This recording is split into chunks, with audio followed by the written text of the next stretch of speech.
Here are the free PlayStation Essential games for March 2023. This first game is called Code Vein. Already 10 out of 10. You can choose from a ton of base anime characters, or you could just make one from scratch. And there's tons. This is just on the female side. There's also a whole male section I didn't even look at yet, but I ended up going with this look, making it really tall. Also, you can adjust that size. 10 out of 10 game. So, as far as I can tell so far, this game has like a lot of cutscenes. It's very cinematic, and as far as I can tell, you are vampires in an apocalyptic scenario where everyone's trying to get blood bead from a plant.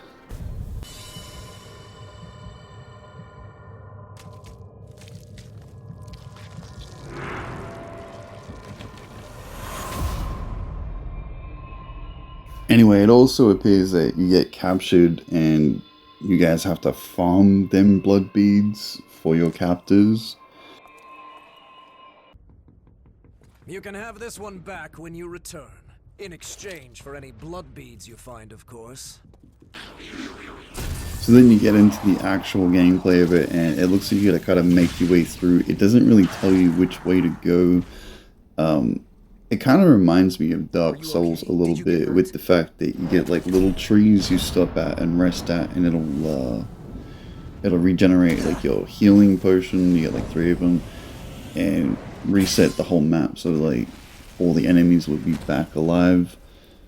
I left this scene in because it kind of makes sense in a second. That could have gone better. Anyway, so like I was saying, there's like a ton of different weapons, there's different abilities you can choose from. There's like different classes and everything. It's kind of Dark Souls meets Alice Madness Returns meets anime meets Final Fantasy. It's hard to describe this game. Also, there are pretty badass boss fights in it from what I've seen. So yeah, that guy we was sent in to go get blood beads before he ends up getting attacked and it breaks his mask, and I think he gets infected by something down there. Lost, they can never come back. Cast aside your doubt.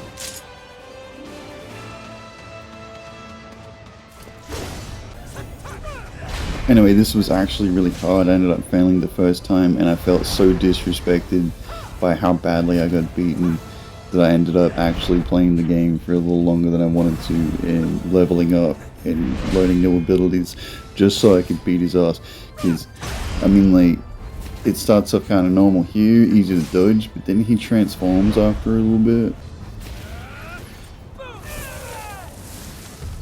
And then it got a little bit more difficult, and we pulled through though.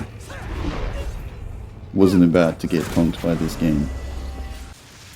Anyway, boss defeated, we rescued the big yitty goth girl, and on to the next game. So the next one is something I don't really play with Minecraft Dungeons. I have one super annoying problem with this. The constant narration of, in 200 meters, kill more enemies, just constantly. Like, listen.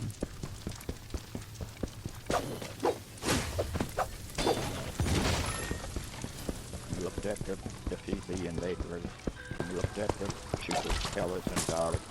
And move on. Like, I get the point. What is my purpose?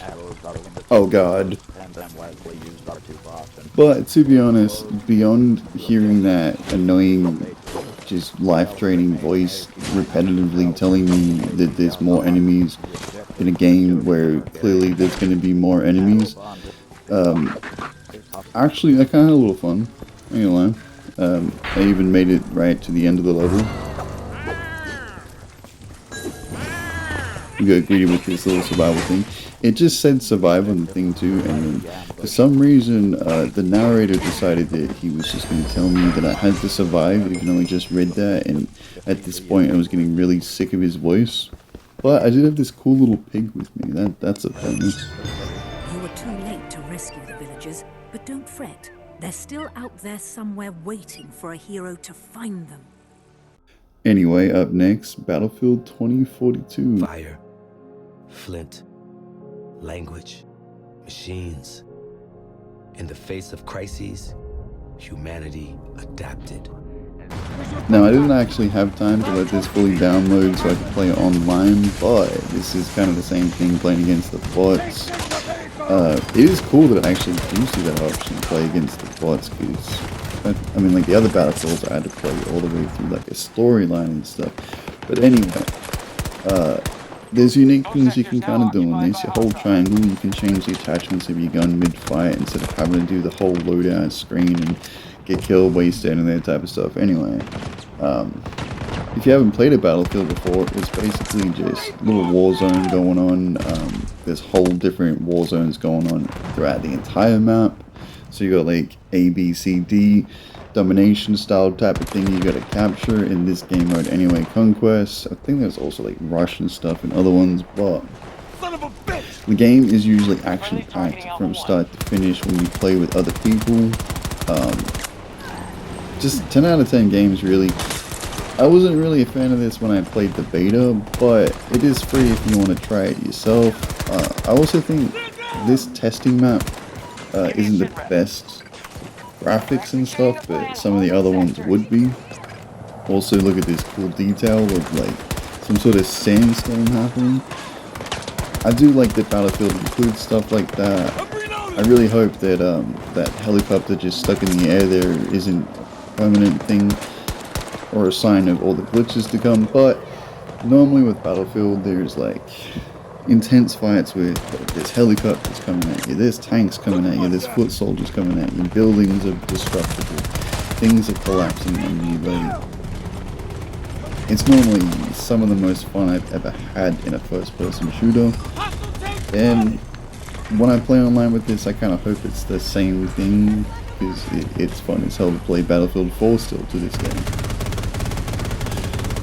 Anyway, also, before I just end it, tanks and other things have like a health bar now that I think everyone can damage. So like, we were shooting a helicopter, me and AI anyway, we were shooting a helicopter and it had a health bar.